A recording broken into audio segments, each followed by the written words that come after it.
with Mario Lopez. What's up, y'all? Mario Lopez. Joining me right now, musician Edwin McCain. How you doing, Edwin? I'm doing great. How are you? I'm well, man. Thanks for taking the time. You were just revealed as Nessy on the latest season of The Masked Singer, and Robin Thicke was actually able to guess you, huh?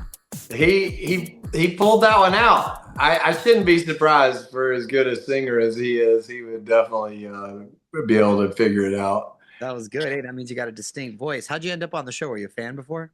My manager called and said, "Hey, what do you think about being on The Masked Singer?" I was like, "Absolutely. That sounds like an adventure."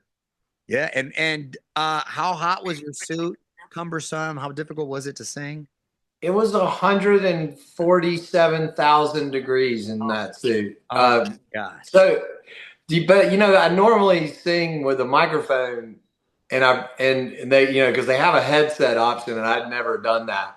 So I was like, I probably ought to just stick with the microphone. But it wasn't that bad once I had the ice vest on. Once I had a vest that had ice packs in it, and in between takes they would have fans blowing in there. It was fine. Good for you, man. What a trooper. And you also just released your 11th studio album, Lucky, a couple months back, and you had a couple country stars produce this one, huh? Yeah, so Lee Brice and Jared Neiman are good friends, and Lee's been after me for a while to make a record, and I finally relented. And Lee, for as great a singer as Lee is, he's equally good as a producer. He's a fantastic producer. Nice. And you're also heading out on a big tour later this summer with the guys at Train. How do you go about narrowing down a set list with catalog you got?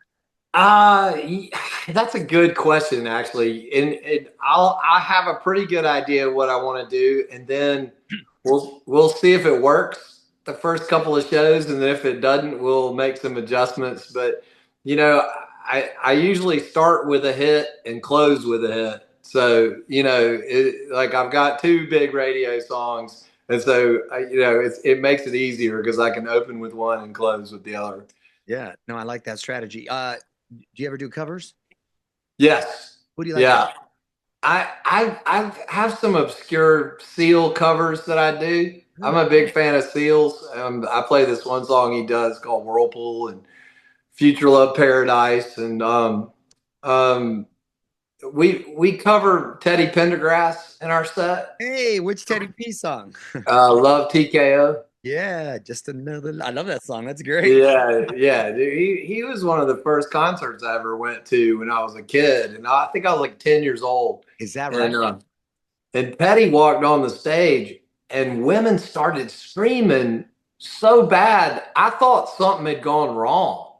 Like I thought like there was an emergency, and I got scared. And then the first bra went flying by, and I was like, "Oh no, everything's fine." That guy's got one of the coolest voices ever. That's funny. I know you're also big into TikTok. You make some pretty cool videos with your daughters. I never even, so I was one of those Gen Xers that refused to engage social media in any way. Yeah. And so the people in our office would post tour dates on there, and I just didn't mess with it at all.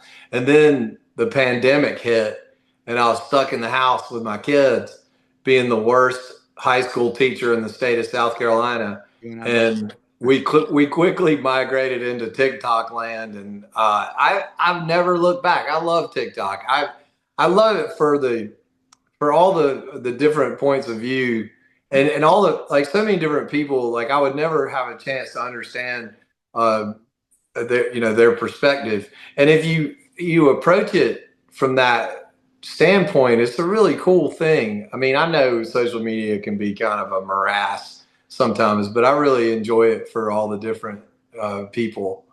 I agree, and I like to take advantage of spending the time with the kids and stuff. It's like documenting cool home videos, so I'm with you on that.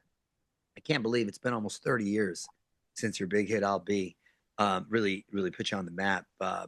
Did you feel strongly about that song when you first wrote it? Do you know it was going to work? Or? Well, it had to, because I was down to the wire. I was about to get dropped off the label, and the president Jason Flom called me and said, "Listen, whatever you turn in next needs to be great." And I was like, "Well, I got this one song I'm working on. I feel pretty good about." And that was just again, that song swooped in and saved my career, saved my life, really. And I'd love to tell you that I knew, but I didn't know. I mean, I felt like it was good. We played it at a show and people responded to it, but it's so hard to know. I mean, and the timing, it has to do so much with timing, and um, uh, our business is kind of hit and hope. No, you're exactly right. Well, hey, man, I love it. Persevered. Here we are talking 30 years later. Congrats on everything. And listen, everyone, be sure to check out Edwin McCain's new album, Lucky, which is streaming now, of course. And you can see him live this summer on the road with Train. Thanks for checking in, man. On with Mario Lopez.